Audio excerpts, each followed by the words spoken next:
Why you should negotiate on a new car.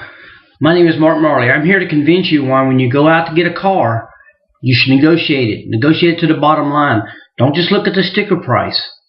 Ask the dealer what the cost of the car was, and then negotiate from there, and that gives you some negotiating room. I'm going to offer you some ideas and some tips maybe that can help you and kind of just let you understand what it is when you go to negotiate for a new car if you're looking for one. Ask yourself, are you being offered a good deal for a new car? You stare at the price quote. You just ask the dealer and you ask yourself, is it really a good deal or not? Is it possible that the price of the car is a good one, but the deal, meaning all the related pieces of the transaction, is not? As a new car buyer, it's all too easy to focus on the single number of the car price and ignore the essentials. As a result, the dealer can quote you a low price and then make up for the profit somewhere else. So be careful of that. Here's how to analyze your car deal and make sure all of what the parts are that they should be before you purchase the vehicle. It's pretty easy to tell if the dealer's price for a new car is good. There's multiple sites out there, making sure that you can check and making sure you add up all your options and your mileage correctly. But remember, this is an average price that people pay in your area. Average is fair, but not a great deal or even a good deal sometimes. Many people are just satisfied with paying just the average price. Others want to haggle to the last penny. You won't know how low the dealer will go until you negotiate it. So just negotiate it and maybe shop around for different dealer quotes. You may have to go to another little county or town, but sometimes it's worth it to save that money. Just take a hard look at the bottom line and consider all the factors before you even drive the car. Find out who's going to drive it. Decide who's going to drive the car, where it's going to be, where you're going to drive it to, how many passengers is it going to hold, and how much are you willing to pay for it. And if you're going to finance it, what kind of monthly payments will you have? And how much will it cost you to insure the new car? Just take a look at the bottom line. Consider all the factors. Learn as much as you can about that car. Is it safe? Is it well built? Does it retain its value? Test drive it. Help you decide on one model or the other about prices and quotes. Don't just settle for a car or a truck just because you can afford it. Maybe make sure it's what you want. If you have to get a little bit less to make it more what you want, go for it.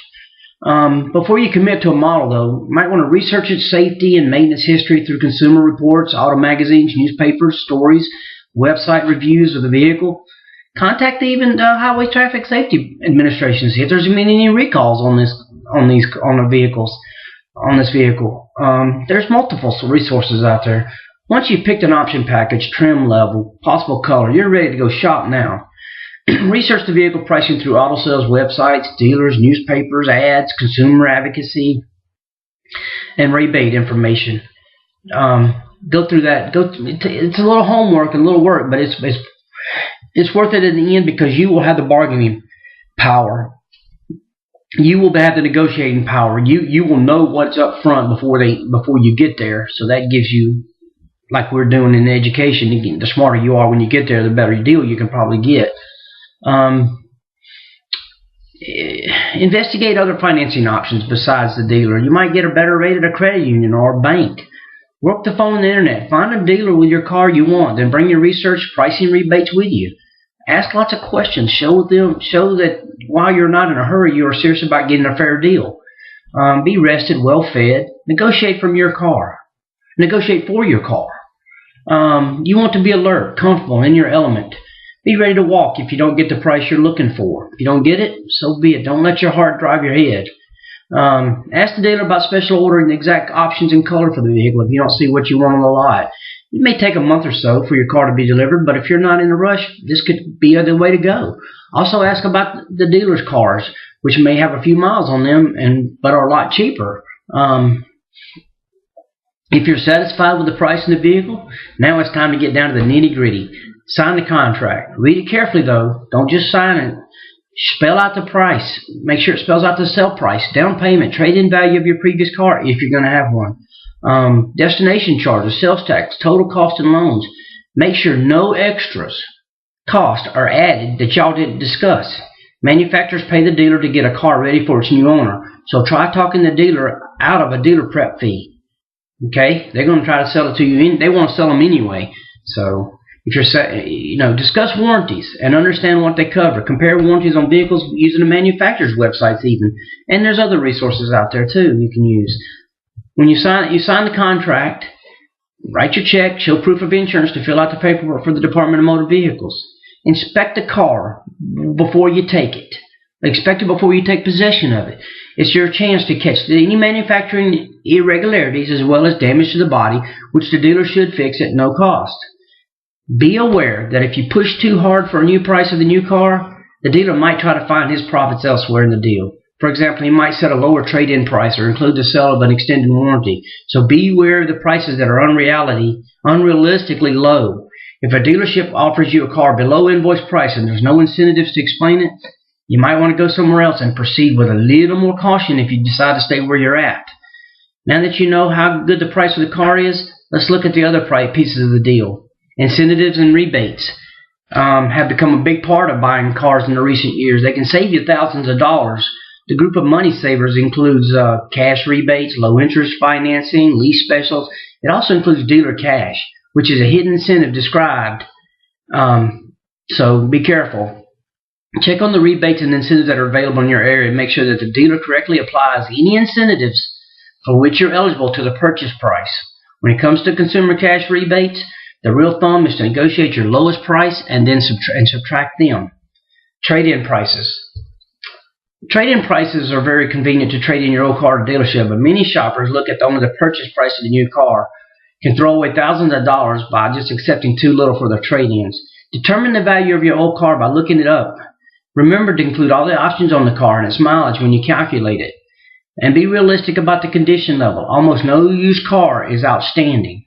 Also remember that you don't have to trade in your car. You can sell it to a private party, and you usually get more money than the dealer would give you.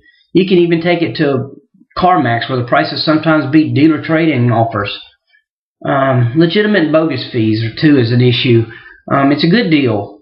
The dealer only charges you 3 fees: state and local taxes, a reasonable document fee, and motor vehicle registration. In some states, documentation fees are limited by state law. When these fees are not state controlled, they will be average local documentation fee price. Call a few local dealers to see what the going rate is. In Arizona, for instance, the doc fee is a whopping $395.